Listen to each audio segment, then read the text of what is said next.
Jeff. It's always a pleasure to see you, my friend. My apologies that we're not actually what we usually do, our interviews right over by trackside. But you know what? Zoom is just as good. You're looking great, and congratulations. Honda Indy Toronto is back. How's it feeling, man? Yeah, thank you. Very excited for this weekend's festivities. Obviously, it's going to be a big Friday with your Ontario Honda dealers present Honda Fan Friday in support of Make-A-Wish Foundation. We're just so excited to get kicked off and that green flag dropped on the race weekend. Before we start talking about all the fun and excitement that's going to be happening with this weekend, I want to talk about last year. That was probably, like, I've been covering this for I don't know how long. That was probably the roughest, toughest Royal Rumble race I have ever seen. Those guys were like knocking boots. What was going on, man?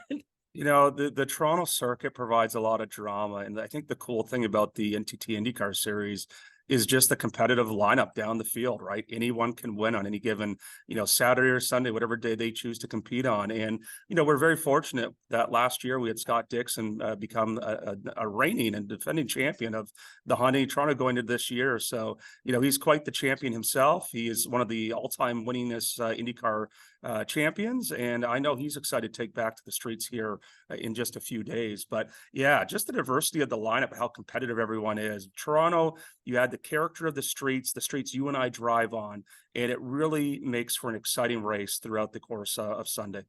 Let's talk about the race itself, because one of the things I always love talking about is the track, the roadside. Corner 5, I always like to talk about. I mean, and I love talking about the weather, because when it comes to Toronto, as we've been seeing for the last couple of weeks, the weather can change in an instant. How are all these factors, when you put all these factors together, how do you think it can affect Sunday's race? Well, there are a lot of variables, and teams use strategies to really focus in on what their strengths are and really rely on those strengths to be out there and compete. But you look at the racetrack overall. There's been some changes this year. We have made some changes to pit lane. You're going to see expanded car count for this race. So last year we had 25 cars. This year we're going to have 27. Pit lane's been a topic of discussion around the paddock, but you'll see a lot of paving done in the final turns area and throughout pit lane from turn 9, 10, and 11 to make that accommodation. So there's some new asphalt there. You add new asphalt to an existing surface. That provides a different challenge.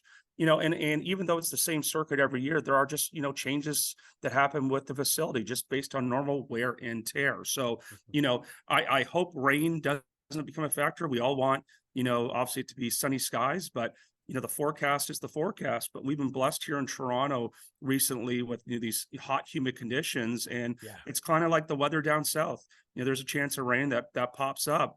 But ultimately, many times that chance of rain never does happen because it is the summer and we're used to those summer and warm conditions. So if it does rain, teams will be ready. The cars go out there, rain or shine. I think that's the unique thing about this series as well. They do have rain tires. They do compete on a wet track if they have to. But, there's all these just different variables that the drivers and the teams are used to as they compete on the streets of Toronto. And one of the things that we have, which is brutal, is humidity. How does that affect the drivers if we have a hot, humid day? Well, for them, if you think about it, the amount of time they're on the track throughout the weekend, especially in the race itself, the race itself is about 2 hours. They're locked in their cockpit of their race car, and, they are losing a lot of fluids, hopefully drinking a lot of fluids and staying hydrated, right? So you get that humidity. It just adds another variable into the competition of these athletes as they're behind the wheel navigating the streets. Is just they have to fight the challenges of the humid weather as they compete in their race car. So that can provide a unique challenge to many drivers because, you have water available to you in the car, but you only have so much water available to you. So you have to be able to withstand kind of what is in front of you and within you in terms of the weather and the humidity. So that's what really separates these drivers from a lot of others is, they have extreme conditions in their cars and they have to compete under those extreme conditions. I'm always about the red, white, and maple leaf. So who are some of our Canadian drivers that we can be cheering on this time around? Yeah, no, Devlin DiFrancesco is a Canadian driver that competes for Andretti Autosport. He's got an incredible story. if you understand just kind of where he came from to where he is today. I think the story is absolutely incredible. One driver that I am keeping an eye on is actually not in the NTT IndyCar Series. They are in the USF 2000 championships, and that driver is Matt Clark. Matt Clark is an up-and-coming Canadian race car driver. He actually got to the series through winning the series below him and getting a scholarship to compete in this series. He already has a couple of wins under his belt, and he is really taking that series by storm. So, people often ask, okay, what is there besides just the NTT IndyCar Series? Well, we have a full lineup of race cars, basically from 8 a.m. to 6 p.m. each of the 3 event days, and you'll see Mac compete on the streets in Toronto in his USF 2000 car. So it's always great to keep an eye on up-and-coming drivers, and he's one that might be a very special talent to keep an eye on. Well, we talk about the race on Sunday, but there's so much that goes on before that, because Honda Indy Toronto is all about not just giving back to the fans, but giving back to the city as well. And a lot of charity stuff is going on. So let's talk about Friday when it really all begins. What's going to be happening? Yeah, what a special day for us. So your Ontario Honda dealers present Honda Fan Friday in support of the Make-A-Wish Canada.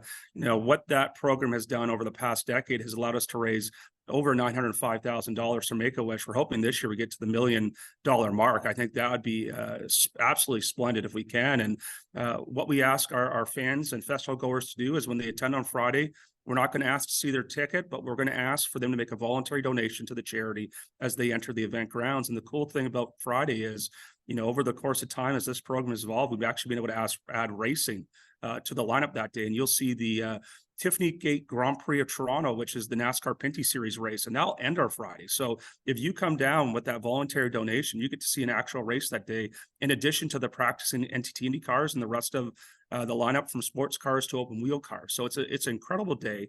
One other activity that we've added is we've added a 5K run that's going to be run by a private group, and they're going to come in and raise some money for a local food bank in Parkdale. So that's a charity component. Although it's not necessarily a fan event, there's a run that's going to be involved as well on Friday night. So we are doing our best trying to help those in need who need it, and if we can champion causes related to the Honda Toronto and our supporting partners, we're going to do our best to do that.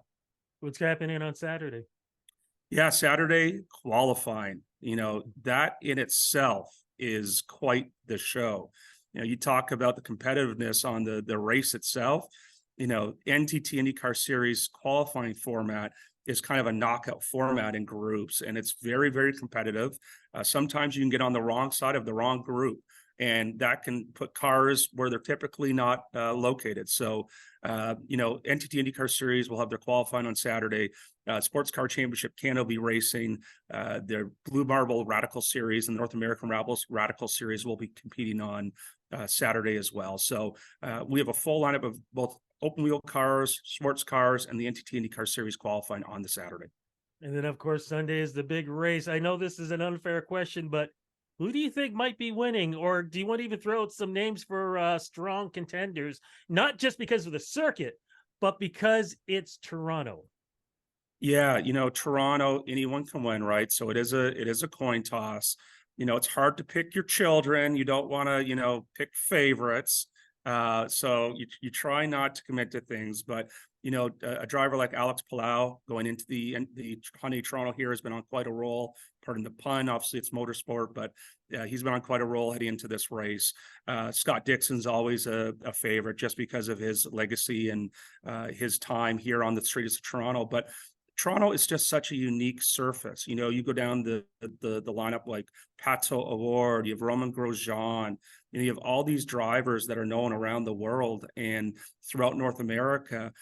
Just because of how unique the Toronto circuit is, it's really hard to say who's going to win. You might have a better idea, who's going to win based on who qualifies where on Saturday, but with a little luck and the challenge of our pit lane, anything is possible to happen here. So it's really hard just to narrow in on one driver, but there are definitely a lot in this field who can take the checker flag on Sunday.